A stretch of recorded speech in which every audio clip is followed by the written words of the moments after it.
बिहार में चुनाव की प्रक्रिया शुरू हो गई है, लेकिन अभी तक महागठबंधन हो या एनडीए कहीं भी सीट शेयरिंग के मुद्दे पर समझौता नहीं हो सका है। नमस्कार, मैं हूं रोहित कुमार और आप न्यूज 4 नेशन देख रहे हैं। बिहार की बात करें तो बिहार में विधानसभा चुनाव को लेकर के महागठबंधन वर्सेस एनडीए की लड़ाई में सीट शेयरिंग के फॉर्मूले पर आपसी समझौता अब तक सहयोगी दलों के बीच में नहीं हो सका है। इन तमाम चीज़ों के बीच में आज बिहार की 71 विधानसभा सीटों के लिए जो नामांकन की प्रक्रिया है वो शुरू हो गई है।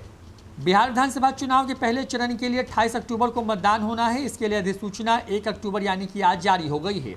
आज से इच्छुक उम्मीदवार अपना नामांकन ऑनलाइन अथवा ऑफलाइन दोनों तरीकों से कर सकेंगे, लेकिन अभी तक सीट बंटवारे को लेकर ना तो एनडीए और ना ही महागठबंधन में कोई सहमति बन पाई है। इससे चुनाव मैदान में उतरने के लिए कमर कस चुके उम्मीदवारों में असमंजस की स्थिति बनी हुई है। सीट बंटवारे के मसले पर एनडीए और महागठबंधन में एक राय नहीं बन पा रही है, जबकि पहले चरण की 71 सीटों के लिए नामांकन शुरू हो गया है। नामांकन शुरू होने के साथ चुनाव मैदान में उतरने की तैयारी शुरू कर चुके प्रत्याशियों में बेचैनी महसूस की जा रही है। हालांकि सत्ताधारी एनडीए और विपक्षी दलों का महागठबंधन सीट बंटवारे का जल्द ऐलान किए जाने की बात कहता नजर आता है, लेकिन बिहार में जो सियासी हालात दिख रहे हैं उसमें सीट शेयरिंग के मसले को सुलझा ले जाने की फिलहाल कोई सूरत नजर नहीं आ रही है। एनडीए की बात करें तो जदयू और लोक जनशक्ति पार्टी यानी कि एलजेपी, बीजेपी इसमें सहयोगी दल के तौर पर है। अब जीतन राम मांझी के हिंदुस्तानी अवाम मोर्चा भी इस परिवार का हिस्सा है, लिहाजा सीटों का गणित और उलझ गया है।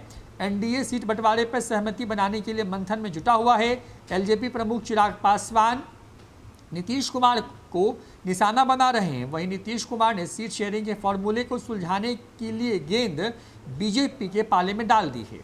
बताया जाता है कि जेडीयू बिहार में एनडीए में बड़े भाई की भूमिका में दिखना चाहती है। इसके तहत वो बीजेपी से अधिक सीटों पर दावेदारी कर रही है, लेकिन बीजेपी बराबर की भूमिका चाहती है। एक फार्मूला यह बताया जा रहा है कि राज्य की 243 में से बीजेपी और जेडीयू 100 सीटों पर चुनाव लड़े, बाकी की 43 सीटें सहयोगी चिराग पासवान और जीतन राम मांझी के बीच बांट दी जाए। तो दूसरी तरफ महागठबंधन में भी खींचतान जारी है। आलम यह है कि आसपास बैठे दल छिटकने लगे हैं। महागठबंधन में बुधवार को एक और घटनाक्रम देखने को मिला, जब हिंदुस्तानी अवाम मोर्चा के जीतन राम मांझी के बाद राष्ट्रीय लोक समता पार्टी के उपेंद्र कुशवाहा और अब सीपीआई एमएलए ने भी महागठबंधन से दूरी बना ली है। पार्टी ने महागठबंधन में सीट बंटवारे को लेकर बात नहीं बनने के बाद 30 विधानसभा क्षेत्रों की पहली सूची जारी कर दी है। तेजस्वी यादव की अगुवाई वाले महागठबंधन में सीट शेयरिंग पर अभी तक सहमति की कोई सूचना नहीं है। इसी रार के चलते मांझी पहले ही महागठबंधन से अलग हो चुके हैं। उपेंद्र कुशवाहा ने बगावती तेवर अपनाते हुए खुद को अलग कर लिया। राष्ट्रीय जनता दल, आरजेडी और कांग्रेस के बीच भी सीट शेयरिंग के मुद्दे पर कोई समझौता होता नजर नहीं आता है, लेकिन संकट उन उम्मीदवारों के लिए है जो नामांकन दाखिल करने की तैयारी में हैं। लेकिन स्थिति ऐसी बन गई है कि अब करें तो क्या करें। जाहिर तौर पर बिहार विधानसभा चुनाव को लेकर के आज से नामांकन की प्रक्रिया शुरू होने के साथ ही एनडीए और महागठबंधन के अंदरूनी पेच की वजह से उम्मीदवारों की सांसें अटकती जा रही हैं। फिलहाल इतना ही। देखते रहिए न्यूज 4 नेशन। नमस्कार।